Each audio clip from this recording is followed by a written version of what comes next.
Первая неделя для слушателей летней школы Юргу подходит к концу. Лекции читают не только преподаватели Юргу и Челябинска, но и специалисты из Екатеринбурга. Для иностранных гостей организаторы школы пригласили волонтеров-переводчиков. Однако некоторым ребятам их помощь не понадобилась. Вообще мне очень нравятся языки, все языки.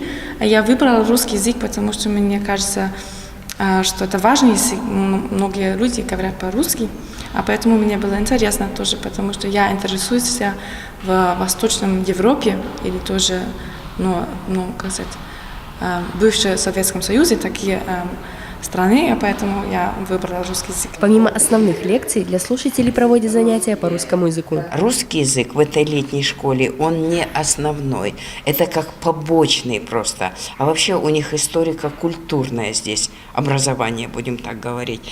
Среди них в основном студенты старших курсов, из них несколько историков. Для иностранцев, не знающих наш язык, преподают основы чтения и письма. Для владеющих русским это больше закрепляющие знания, которые помогают полностью понимать курс читаемых лекций. У нас ключевые слова, которые я попросила, чтобы преподаватели мне дали слова эти, и, соответственно, мы их сегодня переводили и смотрели, как эти слова уже в речи конкретно, в предложении действуют. И вот они с этими словами сегодня сочиняли, так сказать, рассказ.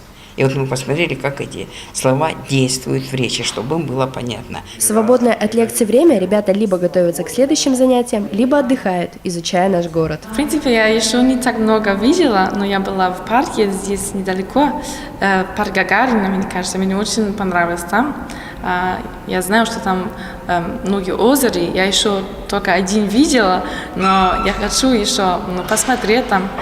И университет мне очень нравится, очень как интересные здания. Впереди еще одна учебная неделя. По итогам обучения студенты напишут эссе на родном языке и получат сертификаты на закрытие летней школы.